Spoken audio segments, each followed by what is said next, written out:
됩니다. 자, 7번 문제 보시면은 이제 작은 정부를 적극적으로 옹호하는 것이 뭐냐 이렇게 이제 되어 있는데 행정권 우월화를 인정하는 정치행정 이원론 이렇게 되어 있어요. 작은 정부를 적극적으로 옹호하면 정치행정 이원론이어야 될 것 같아요. 그죠? 정치행정 이원론은 행정이 정치에까지 크게 관여하기 때문에 작은 정부라고 말하기가 어렵습니다. 그죠? 예, 그렇게 되고요. 경제공황 극복을 위한 뉴딜 정책이다 그랬습니다. 그죠? 요것도 큰 정부랑 관련이 있는 거였죠. 자, 그리고 이제 사회복지 프로그램 확대도 큰 정부랑 관련이 다 있어요. 정치행정 이론론, 뉴딜 정책, 그 다음에 복지국가 이런 것들은 다 연계성이 있고요. 그 다음에 이제 신공공관리론이다 그랬을 때는 어때요? 신공공관리론이다 그러면 NPM 말하는 거잖아요. NPM 때가 되면은 다시 작은 정부로 이제 돌아오게 되었다라고 생각해 보시면 됩니다. 그래서 우리가 이제 보시게 되면 흐름이 이렇게 됐던 거 아니에요? 자, 이제 행정학의 전개를 한번 바라보도록 할게요. 6번. 행정학이 이제 전개되는 과정을 보면 행정학의 전개 역사를 놓고 봤을 때 이렇게 했었잖아요. 미국 내에서 보면 행정관리론으로부터 출발이 되었어요. 그죠? 행정관리론에서부터 출발해서 통치기능론, 그 다음에 뭐로 갔죠? 통치기능론 행정행태론으로 갔어요. 행정행태론으로 갔다가 그랬다가 뭐로 연결돼요? 얘가 신행정론으로 연결되잖아요. 신행정론으로 연결됐다가 그랬다가 얘가 다시 신공공관리론으로 넘어오죠. 신공공관리론으로 넘어오게 되고 그 다음에 뭐가 되는 거예요? 신공공관리론, 그 다음에 뉴 거버넌스까지 이렇게 넘어왔던 거잖아요. 미국 행정학의 흐름으로만 딱 놓고 보면 그래갖고 이렇게 했을 때 행정관리론 때는 어떻게 됐었냐면은 요때는 정치행정이 어떻게 돼요? 자, 이렇게 볼까요?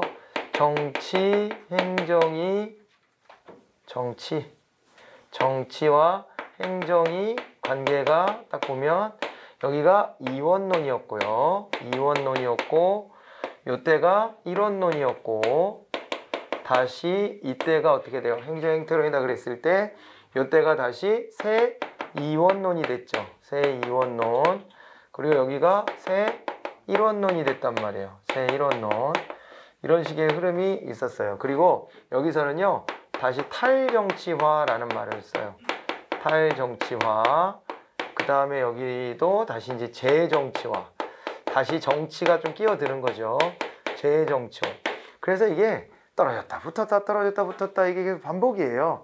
떨어졌다 붙었다가 계속 반복되고 있다. 이렇게 이제 확인해 보시면 되겠고 그 다음에 이제 공사행정은 어떻게 됩니까? 공행정과 사행정하고의 관계를 놓고 보게 되면 공사행정으로 가게 되면 행정관리론 여기서는 1원론이었죠. 1원론. 그 다음에 통치기능 여기가 2원론. 그 다음에 여기는 새 1원론. 그 다음에 여기는 새 2원론. 이렇게 오게 되고 그 다음에 여기는 다시 뭐였겠어요? 여기 다시 1원화 됐다가 이제 여기는 2원화 됐느냐 공사행정이 그렇지는 않아요. 1원론의 흐름이 쭉 연결됐다라고 좀 보긴 봐야 돼요.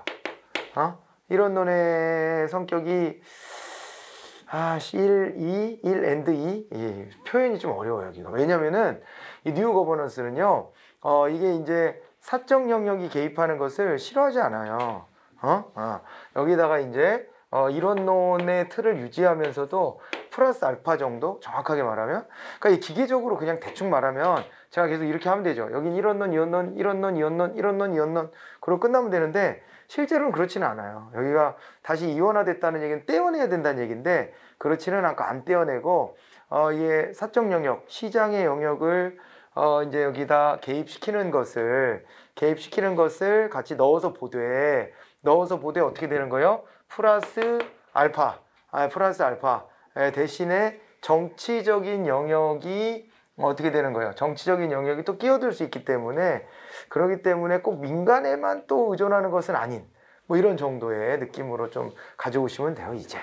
자, 아무튼 이렇게 해가지고 정치행정과 공사행정을 기준으로 해가지고 행정학의 전개를 얘기해 볼 수 있는 것이니까, 분명히 여기 뭐라 그랬냐면 작은 정부를 적극적으로 옹호하는 게 뭐냐 그랬는데, 이제 여기가 행정관리론 때는 어떻게 돼요? 여기서는 뭐 이제 작은 정부 아니겠습니까? 예, 여기서 이제 정부의 크기를 한번 비교해 보면, 정부 개입의 크기를 보면 여기 뭐 작은 정부였을 거고, 여기는 이제 큰 정부로 오게 되는 거죠. 그리고 이제 실행정론 다시 큰 정부이죠. 여기는 작은 정부가 확실해요. 그죠? 작은 정부. 이렇게 되는 것인데, 이 뚜렷하게 행정 행태론에서 큰 정부다 작은 정부다 제시하진 않죠. 왜냐하면 있는 그대로 모습 보는 거지, 무슨 뭐 저기에서 커야 돼, 작아야 돼라는 당위성 같은 거 자체가 잘 없어요.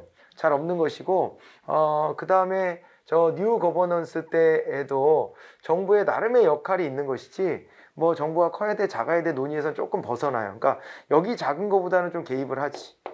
예, 그렇게 이제 볼 수 있지만은, 뚜렷하게 여기를 딱 작은 정부다 이렇게 딱 잘라 말하기는 좀 애매한, 이 정도 써드리면 될 것 같은데요. 자, 이렇게 해가지고 정리를 해보시기 바랍니다.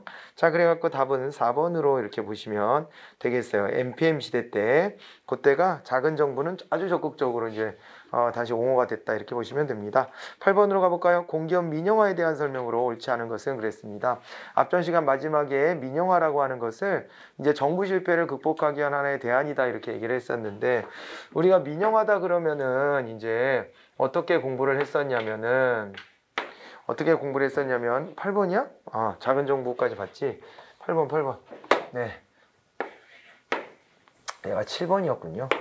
자, 그래서 이제 8번으로 와보면 여기서는요, 공기업 민영화에 대한 얘기가 나오는데, 우리가 이제 민영화다라고 했을 때 이렇게 했어요. 공공서비스의 서비스의 생산을 계속 정부가 할 것이냐, 아니면은 요거를 이제 민간이 할 것이냐, 요 부분이 있었잖아요. 그죠? 정부가 계속 생산을 내, 민간이 할래, 뭐 이런 게 있었고, 그 다음에 있잖아요, 자원 배분 있죠. 자원에 대한 이제 배분과 관련해서 요거를 나눌 때 방식이죠. 방법을 놓고 봤을 때 요거를 이제 권력에 의존할 것이냐, 시장의 원리를 따를 것이냐, 이렇게 해가지고 나눴단 말이에요. 기억나요? 이렇게 나눴을 때 여기가 바로 뭐였어요? 여기가 바로 이제 일반 행정이었어요. 그냥 우리 일반적인 행정은 여기에 해당한다라고 봐야 되고요. 이쪽은 뭐가 되는 거예요? 이쪽은 여기는 있잖아요.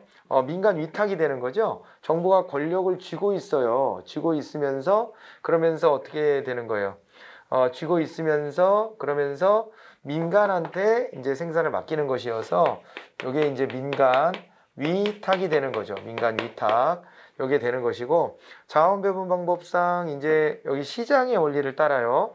시장의 원리를 따르는데 정부가 직접 생산해서 정부가 시장의 원리대로 팔아요. 그렇게 되면은 그거는 뭐가 되는 거예요?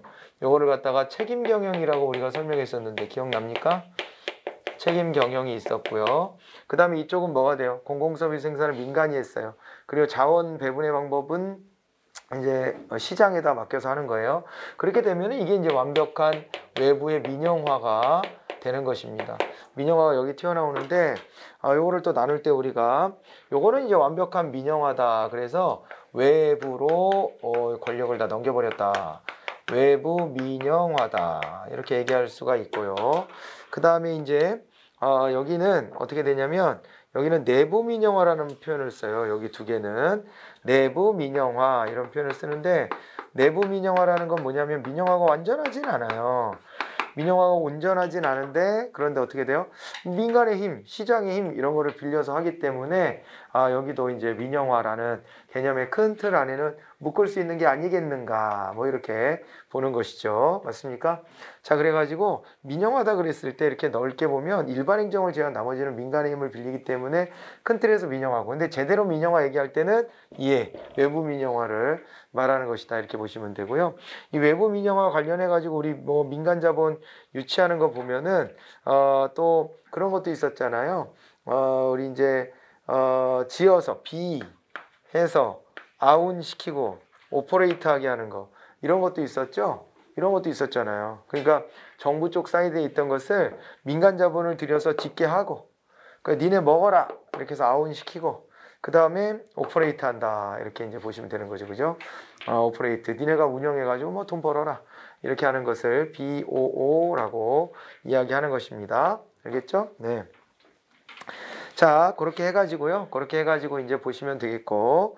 자, 그랬을 때 여기서는 특히 공기업 민영화요. 또 한쪽으로 또 가보겠습니다. 우리 이제 기업의 종류를 또 이제 어떻게 나누냐면, 기업의 종류를 공기업이 있고요. 그 다음에 이제 민간기업, 사기업이 있죠. 민간기업, 사기업이 있어요. 그런데 공기업은요, 공짜가 들어갔기 때문에 여기가 어때요? 공짜가 들어갔으니까 여기 공이라고 하는 것 때문에 공익성 추구를 해줘야 돼요. 공익성을 추구해줘야 된다 이 말이에요. 공익성을 추구해줘야 되고, 그리고 이제 그러면서도 기업이기 때문에 어떻습니까? 기업이기 때문에 효율성이라는 거를 버릴 수가 없어요. 효율성이라는 애를 버릴 수가 없다 이 말이에요. 자, 그래가지고 그게 좀 맞물려서 이제 가게 될 텐데, 자, 이렇게 합시다. 공이고 여기는 이제 기업이기 때문에 여기는 이제 효율성이라고 하는 것도 같이 봐둬야 되는데, 이 둘이 말이에요. 그냥 놓고 보면은 얘네 둘이 상충성이 좀 있다고요. 상충성. 하나를 달성하려고 하면 나머지 하나가 이제 무너지게 되는 측면도 있기 때문에, 그런 측면도 있기 때문에, 요거 이제 공기업이다 그랬을 때 여기는 참 고민이 많아요. 그런데 여기 있죠. 신공공관리론 시대가 되면 여기에선 작은 정부를 지향하면서 여기서 이제 민영화, 그죠? 네. 민영화가 이제 확대가 됐다 이렇게 이제 보시면 되는 거죠. 민영화가 확대가 되는데, 이렇게 되면 이제 공익성을 해칠 수 있다라고 하는 점 때문에 우리가 좀 유의해 봐야 될 부분들이 분명히 존재하고요. 그리고 이제 또 하나는 뭐냐면은, 이런 것도 좀 걱정이기는 해요. 뭐냐면은 공익성이 너무 떨어지게 되면은 이게 형평성이 또 이제 무너지잖아요. 그죠?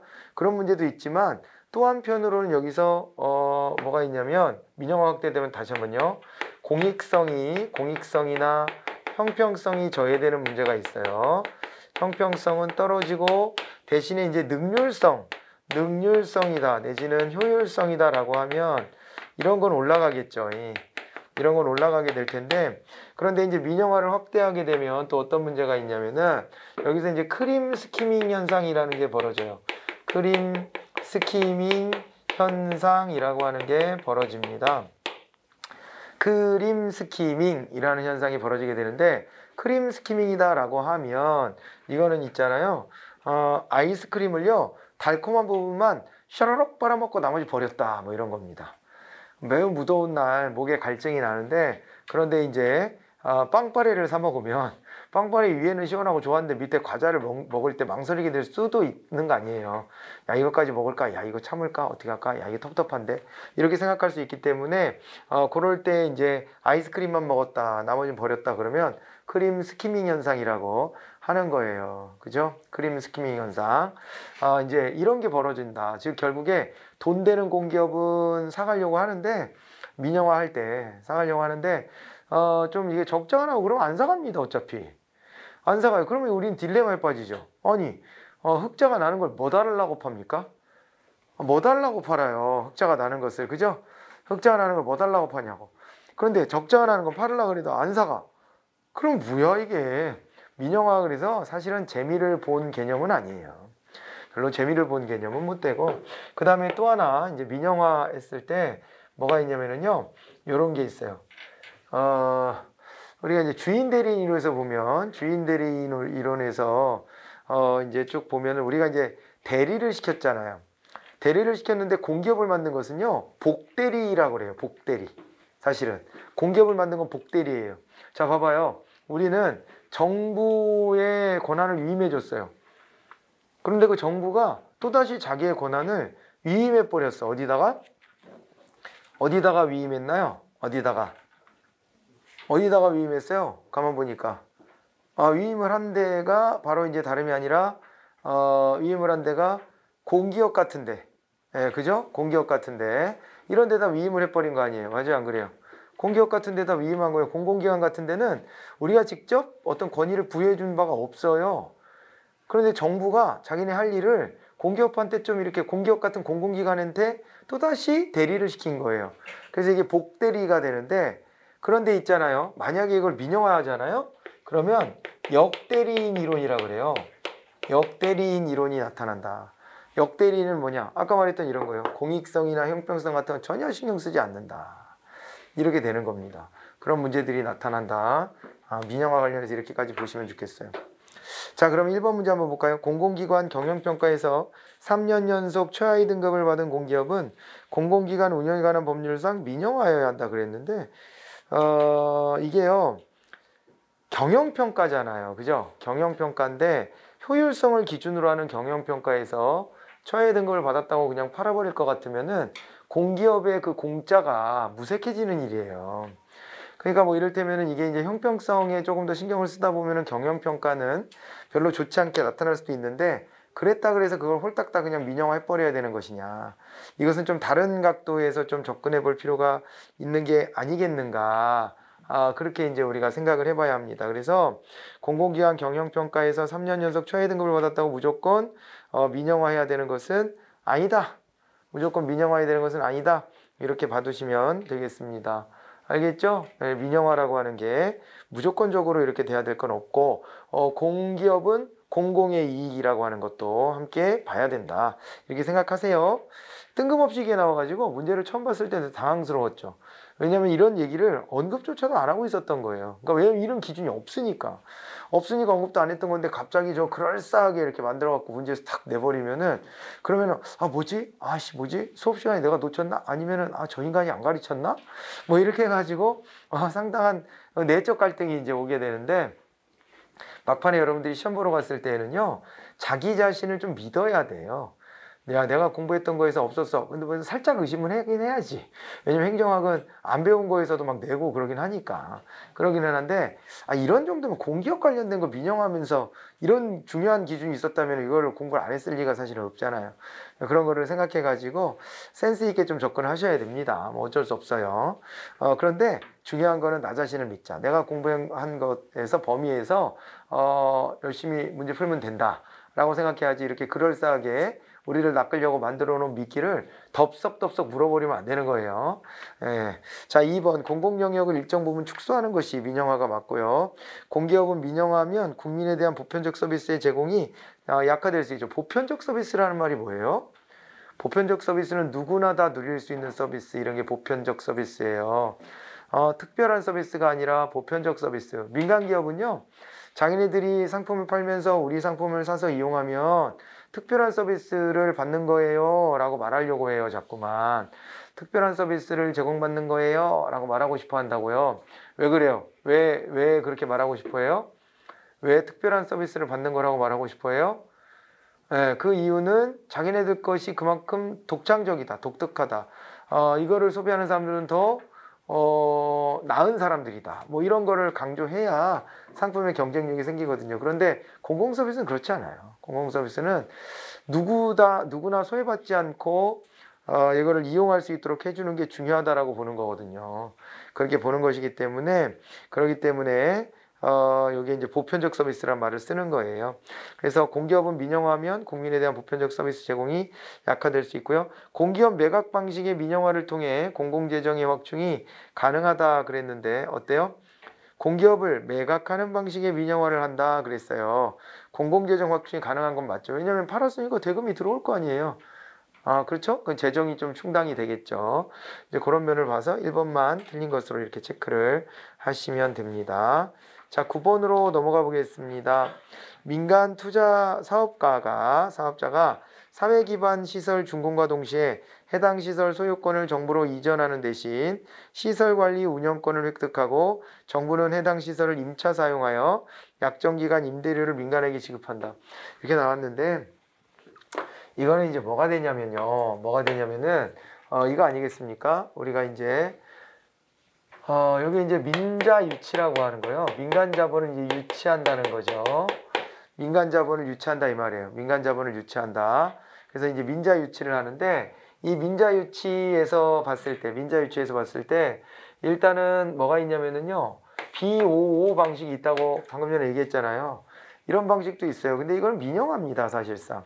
정부가 끼어들 여지가 전혀 없어요.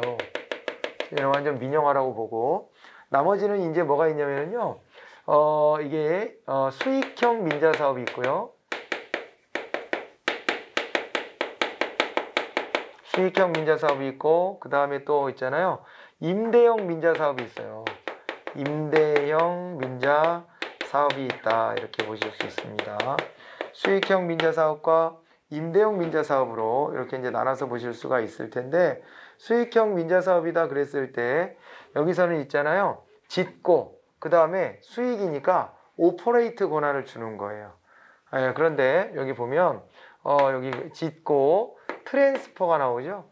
트랜스퍼 기부 체납이라고 하는 건데요.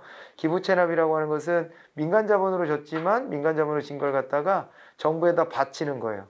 그러니까 소유권 자체를 넘겨줄 마음이 없는 거예요. 지금부터는 소유권을 안 줘요. 그리고 이거를 이제 트랜스퍼에서 기부 체납 받고 그 다음에 오퍼레이트 권한을 주는 겁니다. 오퍼레이트 권한을 주는 거예요. 오퍼레이트 권한. 그러니까 운영해서 돈 벌어가라 이렇게 하는 거예요. 그죠? 네, 이렇게 하는 거고 그 다음에 있잖아요. BOT도 있죠. BOT 방식도 있습니다. BOT 방식도 있는데 B 지어서 O 오퍼레이트하고 그 다음에 T 그랬을 때 T는 트랜스퍼 기부 체납을 나중에 하는 거예요. 일정 기간을 정해서 그 기간 동안 오퍼레이트를 하게 한 다음에 그 다음에 어떻게 하는 거예요? 트랜스퍼까지 가는 겁니다. 트랜스퍼까지. 그 이제 기부 체납의 시점이 맨 뒤로 밀리면 그게 바로 이제 BOT 방식이 되는 거죠.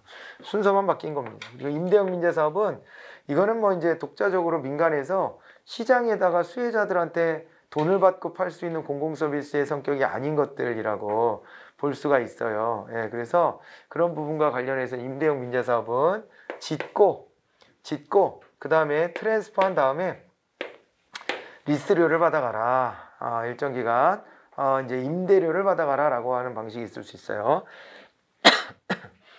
자, 그래서 BTL이다 그랬을 때는 짓고 기부 체납하고 리스료 받아가 이렇게 하는 거고 그 다음에 BLT도 있을 수 있겠죠. 짓고 임대료 받아가고 나중에 기부 체납해라 이렇게 하는 방법이 있을 수가 있죠. 네, 여기 문제를 한번 볼까요? 민간 투자 사업자가 사회 기반 시설을 준공하고 지었네요. 그죠? B했죠. 그 다음에 해당 시설의 소유권을 정부로 이전했대요. 그러면 이제 트랜스퍼가 나온 거죠. T가 나와야 되고 시설관리 운영권을 획득했다 그랬으니까 이 방식이네요. 그렇죠? 오퍼레이트 할 수 있는 운영권을 획득했다라고 했기 때문에 그래서 답은 1번이 이렇게 되는 겁니다. 잠깐만요. 운영권을 획득하고 정부는 해당 시설 임차해서 사용한다. 뒤에까지 안 읽어서 생긴 참사네요. 자, 여기 보시면 운영권을 가졌다라고 하는 것은 형식적이고 여기서는 그래서 이게 BT5가 되려면 운영권을 가지고 수혜자들한테 이 소비자들한테 돈을 받아야 되거든요. 근데 그게 아니고 지금 어떻게 한대요? 그게 아니라 정부로부터 임대료를 받는 것입니다. 정부가 임대료를 주게 돼 있다. 이렇게 돼 있다면 그건 이제 L 방식으로 가야 되는 거죠. 그죠? 그래서 끝까지 읽어보면 BTL 방식으로 이렇게 볼 수가 있겠네요. 자, 그래가지고 답이 2번이 되는 것이고요. 10번으로 갑니다. 이제 정부 규모와 역할에 대한 행정이론의 설명으로 옳지 않은 게 뭐냐 그랬어요. 1번. X 비효율성은 과열된 경쟁에서 나타나는 정부의 과다한 비용 발생이다. 그렇지 않습니다. 이게요. X 비효율성이라고 하는 것은 정부가 독점적 지위를 가졌기 때문에 생기는 그러한 이제 그 비효율성을 말하는 거예요. 정부가 독점적 지위를 가졌다라고 하는 점에 주목을 해봐야 합니다. 자, 그래서 이게 이제 반대말이 하나가 있죠. X 효율성이라는 말이 있어요. X 효율성이라는 말이 있는데 그 X 효율성은 어떻게 되는 거예요? X 효율성이다 그랬을 때는 그때는 그게 경쟁을 통한 효율성이에요. 경쟁을 통해서 효율성을 가져왔다 그랬을 때는 X 효율성이라 그러고 그 다음에 있잖아요. X 비효율성이다 그랬을 때는 정부의 독점적 지위로 인해서 생기는 비효율성을 말하는 것이다라고 생각하시면 돼요. 그래서 1번은 틀려버렸네요. 자, 그리고 2번 지대추구 이론은 규제나 개발 계획과 같은 정부의 시장 개입이 크면 클수록 지대추구 행위가 증가하고 이에 따른 사회적 손실도 증가한다라고 주장한다라고 나와 있습니다. 지대추구 이론은 규제나 개발 계획과 같은 정부의 시장 개입이 크면 클수록 지대추구 행위가 증가한다라고 되어 있어요. 그죠? 그랬는데 여기에 있잖아요. 이에 따른 사회적 손실도 증가한다 그랬는데 지대추구 이론이라고 하는 것은 민간에서요. 민간에서 자기네의 경제적 이익을 극대화하려고 노력하는 걸 지대추구 행위라고 해요.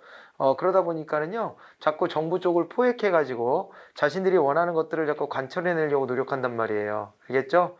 네, 그게 연결되는 거고 2번은 맞는 얘기입니다. 3번 거래비용 이론에서는 당사자 간의 협상 및 커뮤니케이션 비용과 계약의 준수를 감시하는 비용도 거래비용에 포함된다 이렇게 되어 있습니다. 우리요 뭐 이 중에서도 특히 거래비용 이론 한번 좀 볼까요? 거래비용 이론 여기에 이제 대표적인 사람이 윌리엄슨 같은 학자가 있었어요. 윌리엄슨 이런 학자가 있는데요. 여기 이제 거래비용이다라고 하는 것을 어떻게 이해하냐면 여기서 말하는 거래비용이다라고 하는 게 일종의 마찰력이다 이렇게 보는 거예요. 거래에서 발생하는 일종의 마찰력 있잖아요. 마찰력 이것을 거래비용이라고 한다. 일종의 마찰력을 거래비용이라고 한다. 이렇게 봐두시면 됩니다. 그러니까 수요자와 공급자 사이의 거래가 이제 이루어질 때 왔다리 갔다리 할 때 그때 어떻게 된다는 거예요? 일종의 마찰력이 발생한다는 거죠. 거래비용이 발생한다는 겁니다. 거래비용이 발생한다는 것이고 이거를 이제 신경을 쓰지 않을 수가 없다는 거예요. 그래서 거래비용의 종류는 거래 전에도 있고 거래 과정에서도 존재하고 거래 후에도 존재하고 그래요. 그러니까 거래를 통해서 발생하는 온갖 잡다구레한 그런 이제 파생되는 비용들이 전부 다 거래비용이 될 수 있죠. 그래서 우리 여기에 문제에 나와 있는 것처럼 여기 보니까 당사자 간의 협상 과정에서 들어가는 비용, 협상 과정 자체도 이제 비용이라고 봐야 되잖아요. 이런 게 있고 그다음에 커뮤니케이션 할 때 비용들, 계약의 준수를 감시하는 비용 이런 것들도 전부 다 거래 비용에 이제 포함이 된다라고 봐두시면 되는 거예요. 그렇게 되는 것이고요. 그다음에 이제 그렇게 되고 거래 비용 이론이 그렇고 여기서 이제 이 일종의 마찰력이 이제 발생하게 되는데 거래 비용을 줄이기 위해서는 어떻게 해야 되는 거냐면요. 외부의 거래를요 내부화하는 거예요. 거래의 내부화가 필요하다 이런 얘기를 해요. 내부화를 통해서 비용을 절감할 수 있다. 이렇게 이제 본다는 겁니다. 그러니까 바깥하고 거래할 땐 저렇게 의심해 봐야죠. 협상해 봐야죠. 무슨 뭐 여러 가지 이제 파급되는 이 비용들이 많잖아요. 지금 보니까 그죠? 그런 비용들이 많은데 그거를 내부화해 버리면 안에서는 우리끼리 하는 일이니까 뭐 상관이 없지. 근데 저게 지금 맹점이 있는 것은요. 저렇게 하다 보면은 결국에는 뭐 문어발식 확장을 한다는 것밖에는 더 되겠어요. 저게 그잖아요. 그죠? 문어발식 확장을 한다는 것밖에는 안 됩니다. 문어발식 확장. 다시 말해서 모든 것들을 다 지금 어떻게 하겠다는 거예요? 다 내부화해 버리니까 처음부터 끝까지 생산 공정에 필요한 모든 것들을 다 우리가 내부에서 해결하겠다 이렇게 하는 거라. 그런 단점은 있지만 거래 비용을 줄인다라는 측면에서는 그렇게 할 필요가 있다는 거예요. 외부하고 자꾸 뭐 협상하고 이런 일들을 줄이는 거죠. 그런 게 있고 그다음에 유형 조직이 이제 이게 기능 구조잖아요. 기능별로 나눠져 있는 기능 구조화되어 있는 이것을 뭐로 바꾸라 그랬냐면 이걸 M형 조직으로 바꾸라 그랬었어요. M형으로 바꾸는데 멀티 디비전 돼 있다. 그래서 이거는 이제 사업 구조로 바뀌는 것이라고 사실은 생각하시면 됩니다. 그래서 기능 구조로 돼 있을 때는 또 내부에서 보면은 봐봐요. 외부하고의 그 어떤 거래 비용도 있지만은 내부에서도 뭐가 있는 줄 알아요? 기능 구조로 돼 있을 때는 무슨 문제가 있냐면 기능 구조로 돼 있으면 부서 간의 갈등이 또 벌어져요. 부서 간의 갈등이 벌어져가지고 뭘 좀 해달라고 하는데 옆에서는 뭐 안 된다고 하고 우린 못 해준다고 하고 막 왜 못 해주냐 그러면 우리 일하는 프로세스가 다 정해져 있는데 그걸 당신네들 천이면 어떻게 봐주냐. 내부에서 그런 싸움을 해요. 내부에서. 그래서 저거를 아예 생산물 단위로 그냥 만들어 버리라는 거예요. 그러니까 사업 조직이다 그랬어요. 사업 구조다 그랬을 때는 이게 뭐예요? 사업 구조다 그랬을 때는 생산물 단위로 만드는 거. 생산물 단위로. 그러니까 하나의 생산물을 놓고 그 생산물과 관련된 사람들 다 모아놓는 거잖아요. 그러니까 기능 구조를 타다닥 쪼개가지고 어떤 하나의 생산물에 관련된 기능들로만 딱 모아놓은 거죠. 그렇게 놓으면은 그 기능 부서별로 싸울 일이 없어져요. 여기는 하나의 생산물을 목표로 해가지고 그거를 달성하기 위해서 다 같이 노력하게 된다, 이렇게 봐두시면 됩니다. 아시겠습니까? 네, 요래 가지고 거래 비용을 줄이자, 이런 이론이었습니다. 자, 한번 맞는 얘기였고, 주인 대리인 이론이 있어요. 대리인 이론은 주인 대리인 사이의 정보 비대칭 때문에 문제가 됩니다. 이거를 아까 앞전 시간에도 이거를 뭐라고 설명했냐면은, 이게 시장 실패한 유형으로 설명했는데요. 정부 실패에서 만약에 이걸 다루면 맞아요, 틀려요? 그래도 맞아요. 정부 실패도 나타나요, 얘는. 시장 실패에서만 주로 써드렸지만은 정부 실패도 나타난다는 것을 주목해 보셔야 돼요. 주인 대리인 이론에서 봤을 때, 주인 대리인에서 여기서 이제 주인이 소비자고 대리인이 이제 공급자잖아요. 공급자가 대리인이 되는 건데, 그런데 이걸 정부 사이드로 끌고 들어와 보면은 어떻게 돼요? 우리 시민들이, 고객들이 뭐가 되는 거예요? 고객들이 전부 다 이제 저기가 되는 것이고, 주인이 되는 것이고, 그러니까 우리 민원인들, 시민들이 다 고객이니까 이 사람들이 아무튼 저기가 되는 거고, 주인이 되는 거고, 그 다음에 대리인은 정부의 관료, 이런 사람들이 다 대리인이 되는 거예요. 저 주인 대리인의 문제에서 생기는 도덕적 해이라고 하는 거 있잖아요. 도덕적 해이. 오늘도 제가 그런 문제와 관련해서 강의 끝나고 누구를 좀 만나봐야 돼. 지금 만나봐야 되는데, 애초에 약속과 다른 얘기를 갑자기 하는 거예요. 거액을 들여서 하는 거래였는데. 그래가지고 오늘 만나가지고 멱살잡이 한번 하고 와야 돼요. 다음 주에 제 머리가 한 반쯤 뽑혀 있더라도 이해를 하셔야 돼요. 네, 이 도덕적 해를 그냥 넘어갈 수는 없잖아요. 네, 그래가지고 왜 약속된 걸 제대로 이행하지 않냐. 계약서 가지고 말장난하려고 하는 거예요. 신의성실하지 않은 거지. 그래가지고 지금 굉장히 분노 게이지가 제가 지금 상승되어 있어요. 자, 그런데 이런 이제 도덕적 해이가 있으면 다음번에는 그런 이렇게 거래가 있을 때 그런 서비스를 이용하지 않습니다, 이제. 응? 야, 이거 어차피 얘네들 이거 약속 안 지키면 더 골치 아프다. 그러니까 그런 거 하지 말자, 그냥. 이래 버리고 그냥 그거 피해 버리잖아요. 똑같이 우리가 있잖아요. 똑같이 그 주인 대리인 이론으로 국회의원을 뽑아놨는데, 국회의원이 온갖 공약은 다 걸어주더니 막상 당선되고 나니까 언제 그랬냐는 듯이 막 그러고, 그 유명 정치인 중에 한 분이 그런 얘기를 했잖아요. 아니, 당신들 왜 공약 건 걸 가지고서 이제 와서 아니라고 하냐. 그러니까 뭐라고 하냐면은요, 에이, 공약 다 지키면 대한민국 망해요. 그렇게 얘기했는데 맞는 얘기이기도 해요. 왜냐면 그 공약이 왜냐면 그거든. 포크배럴인데 그걸 다 해주겠다고 하고 돌아다니는 거잖아요. 공약이 좀. 포크배럴인데 그거 다 해주겠다고 하고 돌아다니다 보니까, 그러다 보니까는 그거 다 하면은 나라 망한다. 재정 그거 감당도 안 된다. 틀린 얘기는 아니거든요. 근데 그럴 때 정치인들도 참 딜레마적이긴 하겠지만은, 이건 안 됩니다. 이거는 할 수 없는 일입니다. 라고 말을 못 하는 거죠.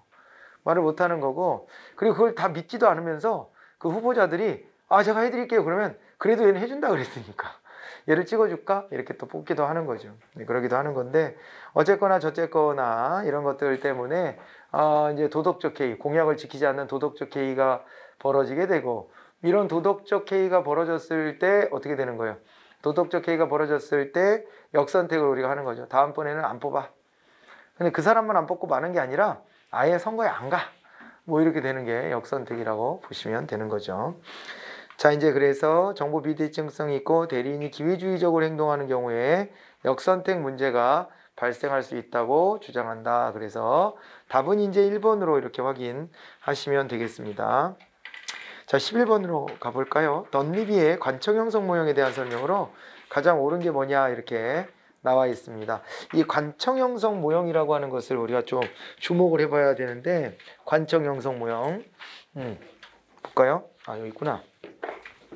자, 이 관청 형성 모형이다 그랬을 때에 덧니비가요, 이 관청 형성 전략, 이 과연 무엇이냐, 이것에 이제 주목을 해본 겁니다. 이거 이제 주목을 해봤는데 어떻게 되냐면, 자, 11번이었죠? 11번 관청 형성 모형인데,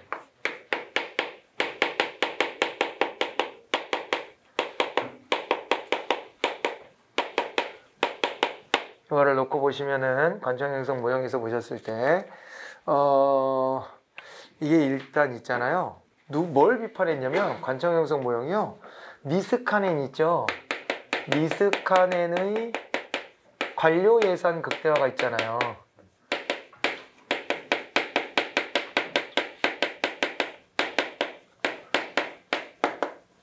이걸 비판을 했고요.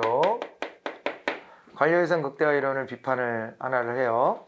요걸 하나 주목해 보시는데 왜 비판을 했냐면은요. 모든 관료들이 전부 다 관료 예산 극대화를 꿈꾸는 게 아니라는 거예요. 모든 관료가 관료 예산 극대화를 꿈꾸는 게 아니래요. 꼭 그런 건 아니래요. 왜냐면은 있잖아요. 고위 공무원 같은 경우에는요. 고위 공무원은 이제 오히려 조직의 혁신에 관심이 많대요. 조직 혁신에 관심이 이제 크다 이렇게 봐야 돼요. 돈 한 푼 더 따는 게 문제가 아니라 능률적 조직으로 바꾸려고 하는 마음이 더 크다는 거예요. 능률적 조직으로 바꾸려는 마음이 더 크기 때문에 저렇게 비효율적인 것들 별로 좋아하지 않는다는 거예요. 그리고 자 이제 개선과 달리 막료의 경우에는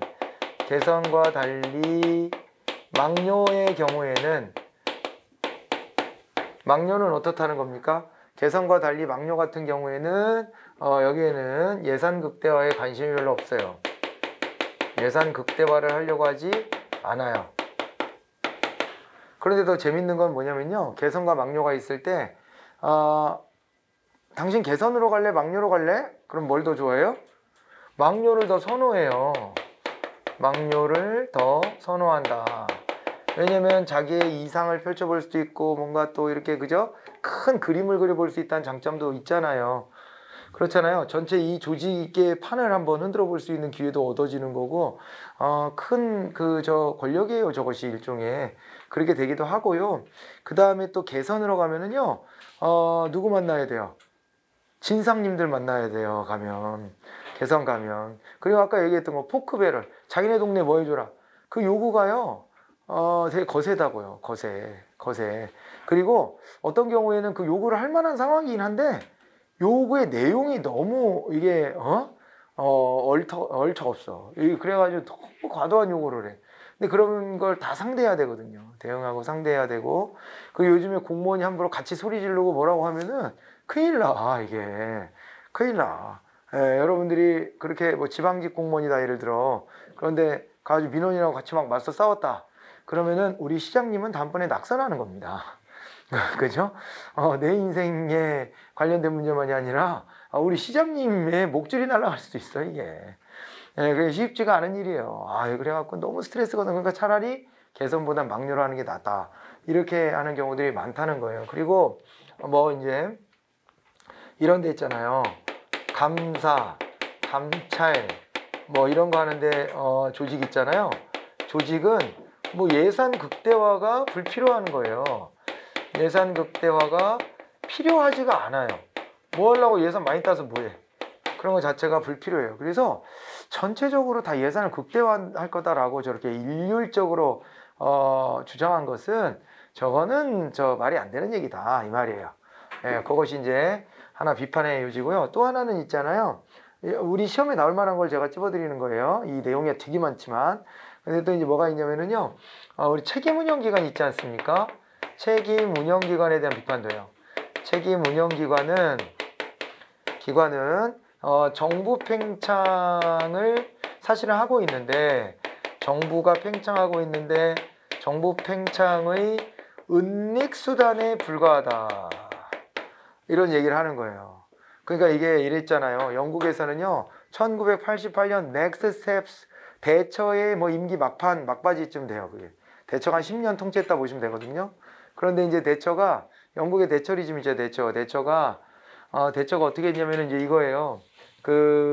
있잖아요. 책임운영기관 같은 걸 만들었다고. 그때 이제 개혁이 넥스트 스텝스라고 하는 거였잖아요. 넥스트 스텝스 개혁을 통해 책임운영기관 만들고 이 집행과 관련해가지고 독립재산 시켜주고 그 다음에 성과 책임져라 이렇게 하고 그 다음에 기관장은 임기제 공무원으로 하고 말이야. 이렇게 이제 했는데 그렇게 해가지고 정부 관료의 80%에 육박하는 사람들이 다 책임운용기관으로 빠져나가게 됐어요. 그냥 집행과 관련된 건 다 떼어버린 거죠. 떼어내버린 거지. 이렇게 했는데요. 이게 이제 하나의 개혁으로 보이지만은 이걸 덧니비가 비판한 거예요. 이게 결국 뭐라는 거예요? 이게 결국에는 작은 정부를 주창하는 대처도 실제로는 작은 정부로 가기가 어려웠던 거죠. 실제로는 작은 정부로 가기가 어려웠었기 때문에 그렇기 때문에 정부가 자꾸 커지니까 아니야 우리는 큰 정부를 안 가 이렇게 티 내려고 일부러 저렇게 쪼개가지고 책임운용기가 맞는 거 아니냐. 그러니까 은닉수단에 불과하다 이 말이에요. 이해가 돼요? 예. 자, 이렇게 해서 설명했던 이론이라고 봐주시면 됩니다. 그래서 가장 옳은 걸 찾아라 그랬는데 고위관료의 선호에 맞지 않는 기능을 민영화나 민간 위탁 계약을 통해서 지방정부나 준정부기관으로 넘기려고 한다. 이런 건 맞는 얘기입니다. 관청 형성 전략인데 고위관료들은요. 아까도 말했지만 어떻게 한다고요? 고위관료들은 조직혁신에 관심이 많아요. 효율적인 조직혁신 같은 데 관심이 많아가지고 예산만 따려고 하고 뭐 그런 거랑 완전 달라요. 그래서 뭐 민영화나 민간 위탁계약 같은 것들 이런 것들을 자꾸 추진하는 경향이 또 있고 그 다음에 합리적인 고위직 관료들은 소속기관의 예산 극대화를 추구한다 이렇게 되어 있는데 합리적인 고위직 관료들은 소속기관의 예산 극대화를 추구한다. 어때요 이거? 합리적인 고위 관료는 안 그렇게 한다니까요. 합리적인 고위 관리는 그러니까 이건 일선에 있는 사람들이 그러는 거지. 왜냐면 우리가 일선 공무원 이론 공부했던 거 기억나죠? 예, 그 립스키 일선 공무원제 뭐 이런 거 보면은 일선 공무원들은 항상 자원 부족에 시달려요. 항상 자원 부족에 시달리고 그 다음에 이제 그래가지고 이제 그 뭐냐면 있잖아요.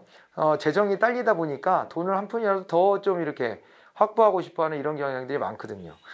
그렇게 가는 거고 그 다음에 그런데 이제 합리적 고위 관료들은 안 그런다. 중하위직 관료는 주로 관청 예산의 증대로 이득을 얻는다 이렇게 되어 있는데 주로 관청 예산의 증대로 이득을 얻는다 그랬는데 이게 이제 관청 예산의 증대다. 관청 예산이 아니라 자기 업무에 관련된 예산을 얻으려고 하지 관청 전체의 예산을 얻으려고 하진 않아요.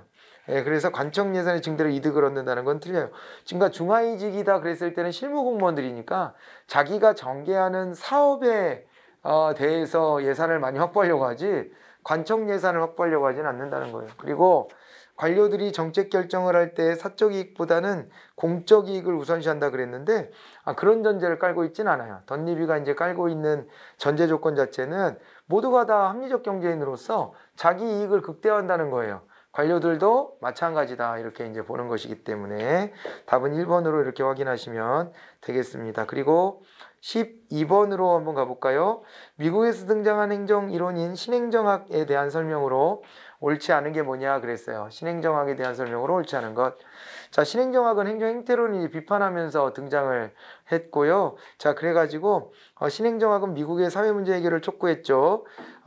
그런데 비교 대상으로 이제 발전 행정론은 제3세계 근대화 지원 맞는 거죠. 발전 국가들 이런 건데 우리나라를 포함해서 그 당시에 자, 이 제3세계 근대화 지원에 주력했다 이런 얘기가 나와 있고요. 신행정학은 정치행정 이원론에 입각하여 독자적인 행정이론의 발전을 이루고자 했다 그랬는데 정치행정 이론론이잖아요. 이거 틀렸죠.